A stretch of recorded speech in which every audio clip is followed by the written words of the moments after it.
નમસ્કાર વિદ્યાર્થી મિત્રો, હું વિવેક સર વરિયા વિસ્કવેર સર. મિત્રો, ધોરણ 10 વિજ્ઞાન ચાલી રહ્યું છે, લેક્ચર નંબર 4 ચાલી રહ્યો છે. વિદ્યાર્થી મિત્રો, ખાસ યાદ રાખજો, જો તમે નવા છો તો વિડીયોને લાઈક અને શેર કરો, ચેનલને સબસ્ક્રાઈબ કરો, અને અહીંયાથી તમને ધોરણ 3 થી 12 ની બધી જ વસ્તુ મળવાની છે. લેક્ચર નંબર 4 માં ધાતુ અને અધાતુ, ચેપ્ટર નંબર 3 માં આપણે આગળ વધીએ તો આવો લેક્ચર નંબર 4, આયનીય સંયોજનોના સામાન્ય ગુણધર્મો. એના જે મેન પોઈન્ટ છે ને યાદ રાખી દેવાના. તો પહેલો એનો ભૌતિક સ્વભાવ લઈ લેવાનો.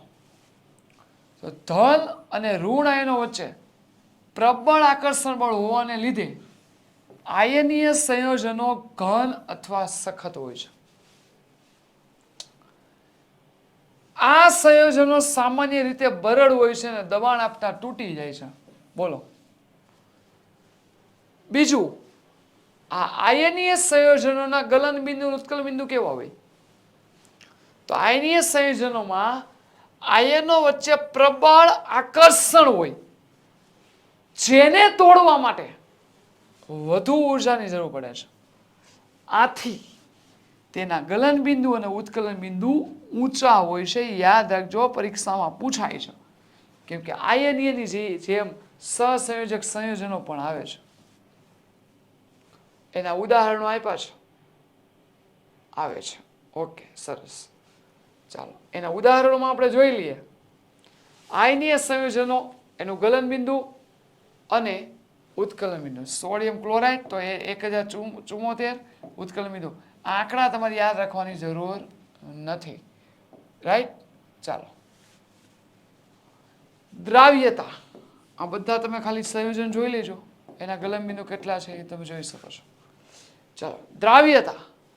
તો આયનીય સંયોજનો પાણીમાં દ્રાવ્ય હોય છે, પણ પેટ્રોલ અને કેરોસીનમાં અદ્રાવ્ય હોય છે. જેવા દ્રાવકોમાં અદ્રાવ્ય હોય છે. વિદ્યુતનું વહન.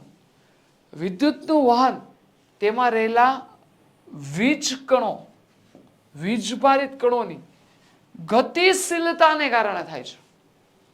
આયનીય સંયોજનોના પાણીમાં બનાવેલા દ્રાવણ આયનો ધરાવે છે. આથી દ્રાવણમાંથી વિદ્યુત પ્રવાહ પસાર કરવામાં આવે તો આયનો વિદ્યુત ધ્રુવો તરફ ગતિ કરે છે. પરિણામે આયનીય સંયોજનનું જલીય દ્રાવણ વિદ્યુતનું કેવું હોય છે? સુવાહક હોય છે. કેવું હોય છે? સુવાહક હોય છે. ચાલો, પરંતુ આ ઘન અવસ્થામાં આયનીય સંયોજનો વિદ્યુતનું વહન કરતા નથી, કારણ કે ઘન અવસ્થામાં આયનો મજબૂત આકર્ષણથી જોડાય છે. આથી ઘન અવસ્થામાં આયનોનું સ્થાનાંતર શક્ય નથી. જ્યારે આયોનિક સંયોજનો પીગળેલી અવસ્થામાં વહન કરે છે, વિદ્યુતનું વહન કરે છે, ત્યારે આયનિક સંયોજનોને વધુ ઉષ્મા આપવી પડે છે, જેને લીધે તેના સ્થિર વિદ્યુતીય આકર્ષણ બળો નિર્બળ બનતા આયનો છૂટા પડે છે. આમ પીગાળેલી અવસ્થામાં આયનોનું સ્થાનાંતર શક્ય બનતું હોવાથી તે વિદ્યુતનું શું કરે છે? વહન કરે છે. શું કરે છે? વહન કરે.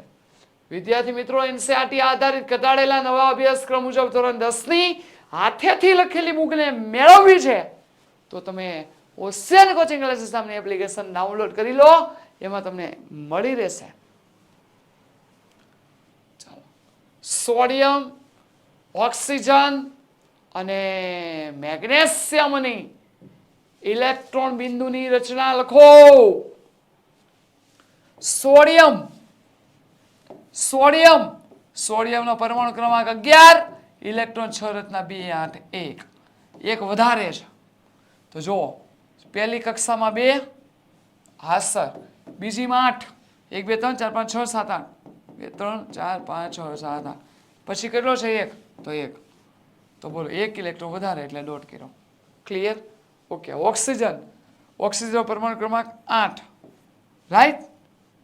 ચાલો, ઇલેક્ટ્રોન સંરચના 2 અને 6. આવું હતો તો પહેલામાં 2, બીજામાં 6. ચાલો, 3 ને 3 6.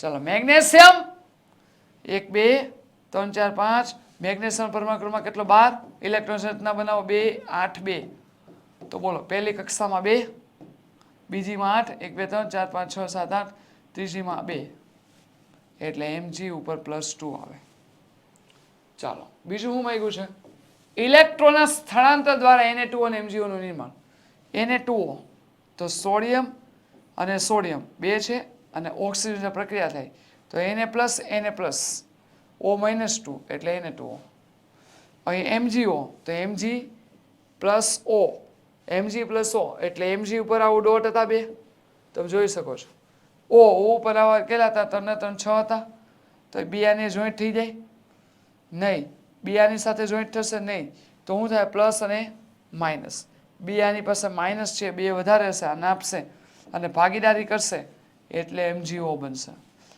ચાલો 3 આ સંયોજનના કયા આયનો હાજર છે તો Na2O માં રહેલા આયનો 2Na+ અને O-2 માં MgO માં રહેલા આયનો Mg+2 અને O-2 આયનો શું છે હાજર છે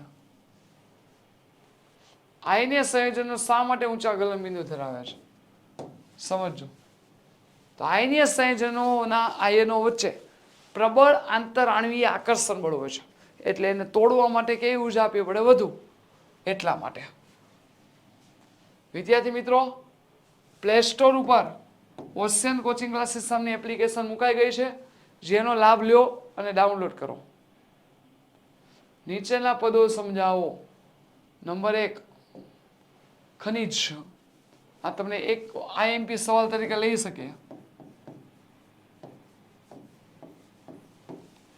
ચાલો જોજો ખનિજ એટલે શું તો જે તત્વો કે સંયોજનો પૃથ્વીના પોપડામાંથી કુદરતી રીતે મળે છે જે કુદરતી રીતે મળે છે એને ખનિજ કહેવાય અને કાચી ધાતુ જે ખનિજમાં સારા પ્રમાણમાં નિશ્ચિત ધાતુ હોય તે ધાતુનું સરળતાથી નિષ્કર્ષણ કરી શકાતું હોય તેવી ખનિજને કાચી ધાતુ કહેવાય બીજું છે ગેંગ એટલે એવું કે જેમાં રજકણો માટી રેતી અર્શનીય પદાર્થો હોય ને એને અશુદ્ધિ સ્વરૂપે દૂર કરવામાં આવે અને દૂર કરો એટલે તળિયે બેસી જાય એને ગેંગ કહેવાય એને શું કહેવાય મિત્રો ગેંગ કહેવાય થેન્ક્સ ફોર વોચિંગ તો વિદ્યાર્થી મિત્રો અહીંયા આપણે આજનો લેક્ચર પૂરો કરીએ છીએ નવા લેક્ચરમાં નવા પ્રશ્ન સાથે મળીશું વિડીયોને લાઈક શેર કરો ખૂબ ખૂબ આભાર થેન્ક યુ વેરી મચ